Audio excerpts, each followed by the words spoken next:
Om Namah Shivaya. Episode 65, Chapter 11, verses 52 to 55. Introduction to Bhakti Yoga, Yoga of Devotion. In verse 52, Sri Krishna reinforces Arjuna's frame of mind by telling him how lucky he was to have the vision of this cosmic form. Idam Rupam Drishtavan Asi Mama. As this vision can only be seen with great difficulty, Sudur Darsha. Even the gods always remain desirous of seeing this cosmic form. Deva api asya rupasya nityam darshana kanchina. They are always praying for such a vision. What Sri Krishna is trying to convey to Arjuna is that he has seen something which nobody has seen. In verse 53, Sri Krishna repeats what he said in verse 48, that this cosmic vision of his cannot be seen. Na aham drashtum sakya evam vida. Not by the study of the Vedas, na Veda. Not by ascetic practices, na tapasa. Not by charity, na danena. Not even by worship, na cha ijyaya. But you, Arjuna, have seen me in this form. Drishtavan asi mam yata. This verse has been reintroduced to provoke a question. If the cosmic form cannot be seen by all these practices, how then is one to have the vision of this cosmic form?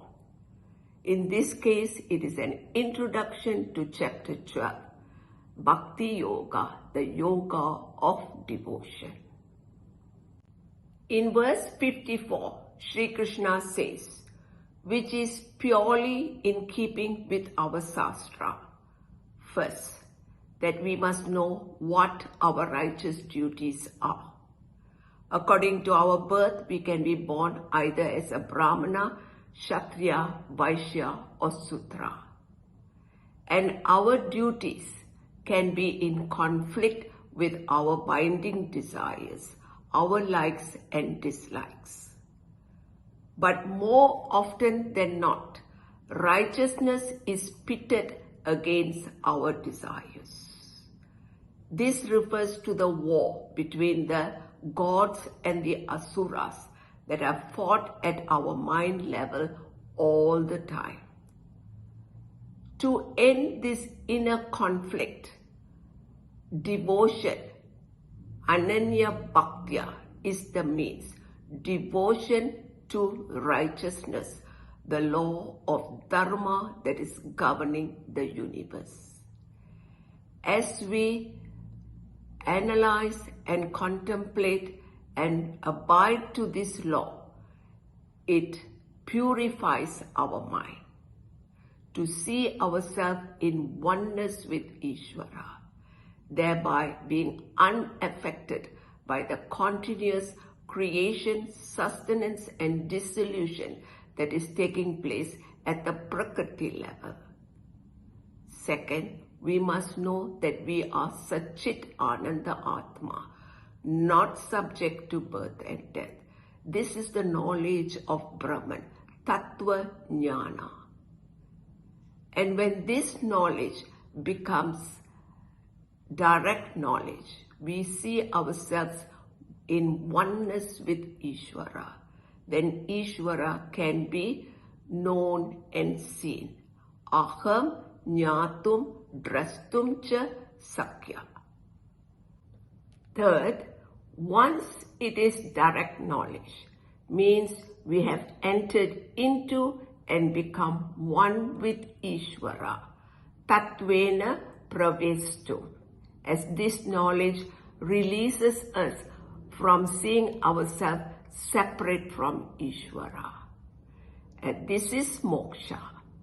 And this vision is called Tattva Darshana, vision of the cosmic form that includes us. Here, Sri Krishna addresses Arjuna as Parantapa, O scorcher of the enemies, telling him that once ignorance is removed, once all our binding desires are removed, we have no fear, even of seeing the dissolution aspect of this creation, because as Satchit Ananda Atma, we are not subject to birth and death. In verse 55, Sri Krishna addresses Arjuna as Pandava, the son of Pandu, and names 5 qualities which all karma yogis must have to indicate that we have reached Ishvara. Sarva bhuteshu sa mam eti. First, we must be mat karma krit. All our righteous duties must be done out of respect to the law of Dharma and be able to take whatever the results are as Ishvara's prasadam. As our goal in life is to gain moksha, we are not interested in fulfilling our desires for wealth and pleasure. Second, we must be mat parama. For us, Ishvara must be the most important, and the purpose of doing all our duties out of respect to the law of Dharma is to become one with Ishvara, Parama Gati. This is the ultimate goal of human birth, and we do not lose sight of this purpose. Third, we must be Mat Bhakta. Our whole heart and soul must be devoted to the law of Dharma. Whatever we do, all our duties, studying the Shastra, doing japa, singing the glories of Bhagavan, must be done naturally. This indicates our enthusiasm. This shows our devotion is complete. Only when we have devotion, we will be able to do all that is necessary to be a karma yogi. Fourth, we must be Sangha Varjita, free from obsessive attachment. Our attachment should not be emotional dependence on wealth, fame, power, children, family, etc. Otherwise, anxiety and pain will follow to consume our entire life.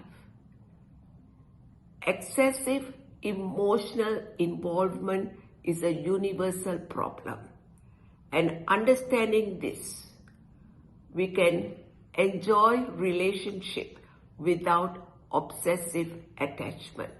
This is maturity, growth. Fifth, we must be nirvaira. Without enmity, allow people to be as they are, as we are all dictated by our past. When we understand this, problems are minimized. When we have all these 5 qualities, we are karma yogis, one with Ishvara, Mam Eti. Arjuna asked for this knowledge and Sri Krishna taught him everything. This is the most desirable knowledge. In conclusion, we must understand that this creation is governed by the law of Dharma, and all of us have our respective duties to do.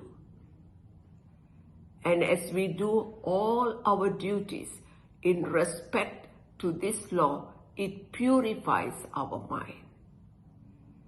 And when our mind gets purified, we can meditate on Saguna Brahma, the creation under Prakriti, to become the most exalted.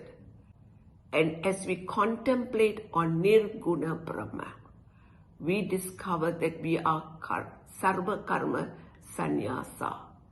We are not the doer. Atma is not the doer. Thereby, having no fear of doing our righteous duty as an offering to the law of Dharma. With this, we conclude chapter 11, entitled The Cosmic Vision, and be ready for chapter 12, entitled Bhakti Yoga, the Yoga of Devotion. So till then, Om Purnamada Purnamidam Purnat Purnamudachyate Purnasya Purnamadaya Purnameva Vashisate. Om Shanti Shanti Shanti.